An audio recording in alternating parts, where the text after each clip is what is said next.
किसी ने बड़े कमाल की बात कही है कि ज़िंदगी में बहुत सारे दोस्त बनाना बड़ी बात नहीं है। किसी एक दोस्त से अच्छी दोस्ती निभाना, ये सबसे एक छोटी-सी कहानी से शुरुआत करते हैं। एक साधु एक राजन के पास गया, उन्हें 2 बाज दिए। राजन ने उस बाज को बहुत पसंद आया, तो वो 2 ट्रेनर रखे उस बाज को ट्रेनिंग देने के लिए। बहुत कुशल ट्रेनर थे, उन्होंने बाज को ट्रेनिंग दिया बचपन से ही और उनको ट्रेनिंग देने के दौरान उन्हें सब कुछ सिखाया गया बाज को। धीरे-धीरे बाज बड़ा हुआ। आने वाले समय में दोनों बाज बड़े हो गए और अच्छी उड़ान भी भरने लगे। राजा ने कहा ट्रेनर से कि हमें इस बाज की उड़ान देखनी है। तो गए वहाँ पे, जब बाज को उड़ाया गया, ट्रेनर ने आदेश दिया कि बाज उड़ाओ। बाज को उड़ाया गया। एक बाज एक आसमान छू रहे हैं और वहीं पे दूसरा बाज कुछ दूर के आ जा रहा है, अपनी डाल पे बैठ जा रहा है। राजा ने कहा ये क्या हो रहा है? फिर ट्रेनर ने दोबारा उड़ाया, फिर वहीं से ही दूसरी बाज उड़ा और फिर आके डाल पे बैठ गया। राजा को समझ नहीं आया कि ये क्या हो रहा है। ट्रेनर भी कहा कि ये शुरू से ही ऐसा ही कर रहा है, पता नहीं क्यों। इस बात से राजा बड़ी दुखी हुए। राजा को दोनों बाज प्यारे थे। उन्होंने इस बात का ऐलान अपने राज्य में किया कि इस बाज को जो उड़ा पाएगा उसे इनाम दिया जाएगा। बड़े बड़े वैज्ञानिक, बड़े बड़े विद्वान, पंडित सब लोग आए बाज को कोशिश किया उड़ाने का।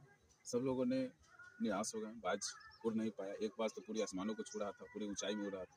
दूसरा बाज थोड़ी कुछ दूर उड़ के और फिर आके उसी डाल पे बैठ जाता था। राजा को समझ नहीं आया, राजा बहुत परेशान थे। तो एक दिन ऐसे ही देखा राजा कि ये क्या, दोनों बाज मेरा आसमान में उड़ रहा है। राजा बहुत हैरान परेशान। फिर उन्हें ट्रेनर को बुलाया, पूछा ये क्या हो रहा है। ट्रेनर ने वो सारी बात बताई कि ऐसे ऐसे एक किसान की मदद से इसे हम उड़ा पाए। राजा जल्दी से बोले कि जिस किसान को हमने हमारे सामने बुला, मैं उनसे मिलना चाहता हूँ। किसान को बुलाया गया। किसान को बहुत सारा इनाम दिया गया, स्वर्ण रत्न दिए गए। फिर राजा पूछे कि आप बताओ कि जो बड़े बड़े विद्वान ना कर सके, जो बड़े बड़े लोग ना कर सके, वो आप कैसे कर पा रहे हैं? आपने इसको कैसे